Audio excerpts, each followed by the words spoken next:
নমস্কার বন্ধুরা, এসআইআর নিয়ে এই যে এত আলোচনা চলছে তার মধ্যে একটা মেন টপিক এবং কারণ হলো অনুপ্রবেশকারী। যে বাংলাদেশ থেকে লোক এসেছে 2002 সালের পরে জনসংখ্যার বিন্যাস পাল্টেছে, এর একটা কথা কারণ বলছি যে ওয়েস্ট বেঙ্গলে ডাইরেক্ট ঢুকছে, এরকম তো না হতে পারে, অন্য রাজ্যের মাধ্যমে ওয়েস্ট বেঙ্গলে আসছে। কারণ আজ আমি কিছু পুরনো ভিডিও দেখতে দেখতে আমার জিনিসটা মাথায় আসলো, প্লাস তার সাথে এই এসআইআর এই হট টপিক যে অনুপ্রবেশকারী।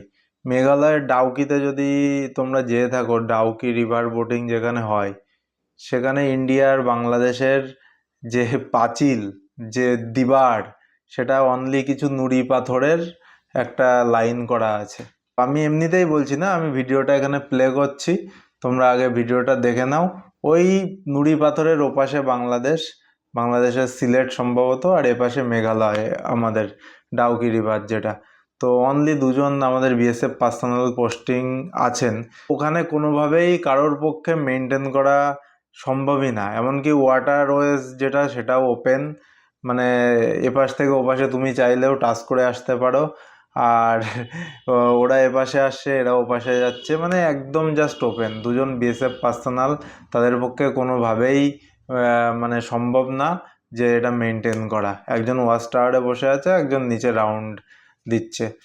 যাই হোক, এই ভিডিওটা তোমরা দেখো, তাহলে বুঝতে পারবে যে আসল পরিস্থিতি কি। ওখান থেকে যদি মানে প্রচুর লোক ঢুকে যায় এবং তারা যদি বিভিন্ন এলাকায় ছড়িয়েও যায়, তাহলে কে কে দেখবে? Just open border.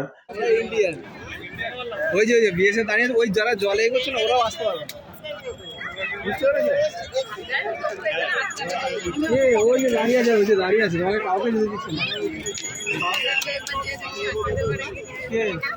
ওই যে দাঁড়িয়ে আছে, না না, ওই ওখান থেকে দেখছি, ওখান থেকে ওই যে ওই যে ওই যে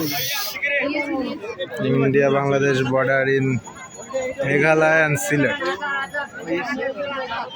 That is Bangladesh and this is India.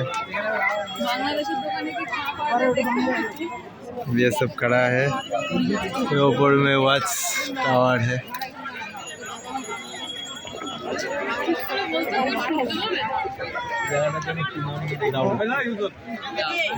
This is actually Dauki river here, and boat rafting cost 800 for 45 minutes.